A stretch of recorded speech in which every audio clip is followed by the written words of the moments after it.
ချစ်ခင်လေးစားပါတော့မိဘပြည်သူညီကိုမောင်နှမအပေါင်းတို့ခင်ဗျာယနေ့ညနေ4 နာရီမှာချစ်မြကစားခဲ့တဲ့မြန်မာအသင်းနဲ့အိုမန်အသင်းတို့ရဲ့ပွဲစဉ်မှာတော့မြန်မာအသင်းက2 ဂိုးမရှိနဲ့နိုင်ချေခဲ့ပါတယ်ဒါကြောင့်မို့လို့မြန်မာယူဆက်ခွန်အသင်းတွေနဲ့ခြေစပွဲအောင်ဖို့အတွက်တမတ်တာလိုပါတော့တယ်စီးရီးယားနဲ့ပွဲမှာခြေပွဲစဉ်တွေတော့ကအတိုင်းခံစားပိုင်းကိုကြည်ကြည်လေးနဲ့ကစားမယ်ဆိုရင်ချုံးတရားအကြောင်းမရှိပါဘူး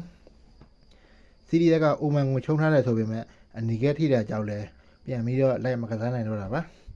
မြန်မာအသင်းနဲ့ပွဲမှာတော့စီးရီးယားအသင်းကမျှော်လင့်ချက်အနည်းငယ်ကြံနေသေးတဲ့အတွက်အားကုန်ရုံးပါလိမ့်မယ်။ဒါကြောင့်စီးရီးယားရဲ့အမားကိုစောင့်ပြီးတော့ထိန်းကစားရင်တေချာပေါက်မြန်မာအသင်းခြေစပွဲအောင်ကိုအောင်ပါပါ။30 ရက်နေ့ညနေ4 နာရီမှာချင်းပြိုင်ကစားမဲ့မြန်မာအသင်းနဲ့စီးရီးယားအသင်းတို့ရဲ့ပွဲစဉ်ဟာ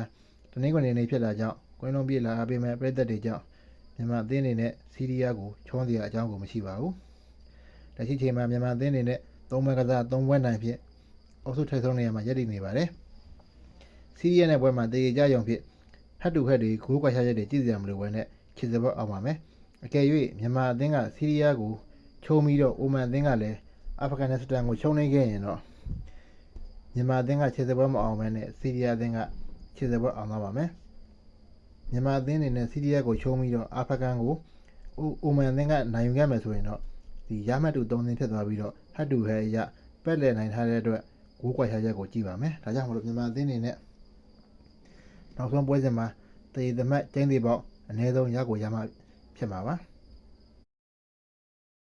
လက်ရှိမြန်မာအသင်းရဲ့အကောင်းဆုံးနေရာကိုပြပါဆိုရင်တော့မြန်မာအသင်းရဲ့ခံတဲ့ပိုင်းပါပဲ။အဲ့ဒီပြင်တေကန်ဘိုးတွေကိုကောင်းကောင်းအသုံးချနိုင်သလိုအချိန်တန်ရင်ဂိုးရကိုရမယ်ဆိုတဲ့စိတ်မွေးထားနိုင်ပါတယ်။အဲ့ဒီစိတ်ကြောင့်လဲ3 ပွဲသလုံးကိုအနိုင်ကစားနိုင်ပြီးတော့ပေကိုတကူသာပြန်ပေးထားရပါတယ်။မြန်မာအသင်းရဲ့ခံစစ်ကိုတော့စီးရီးယားကြော်နိုင်ဖို့ကျွန်တော်တို့မမြင်ပါဘူးခင်ဗျာအောင်ဒီဟာရဲ့တေကန်ဘောတွေကိုကောင်းကောင်းကြီးအသုံးချနိုင်တဲ့အတွက်စီးရီးယားအသင်းကိုလည်းမြန်မာအသင်းတွေနဲ့ဂိုးတွေထပ်ရအောင်မယ်လို့ကျွန်တော်တို့ယုံကြည်ပါတယ်အဲ့ဒီပြင်တိုက်ဆက်ကညီတဲ့တို့ရဲ့တိုးအားရုံးအားတွေကလည်းအကောင်းဆုံးဆောင်းဆောင်ရည်မှာရှိတာကြောင့်မြန်မာအသင်းအနေနဲ့ကျင်းသေးပေါ့တိုက်ဆက်ကဂိုးရကိုရမှာပါဟုတ်ကဲ့ဆုံးဖြတ်ကြည့်ပြီးတော့ကျေးဇူးတင်ပါတယ်ခင်ဗျာကျွန်တော်ရဲ့ Power မြန်မာ Football Channel လေးကိုလည်း Subscribe လုပ်တဲ့လောက်ခဲ့ပြီပါခင်ဗျာ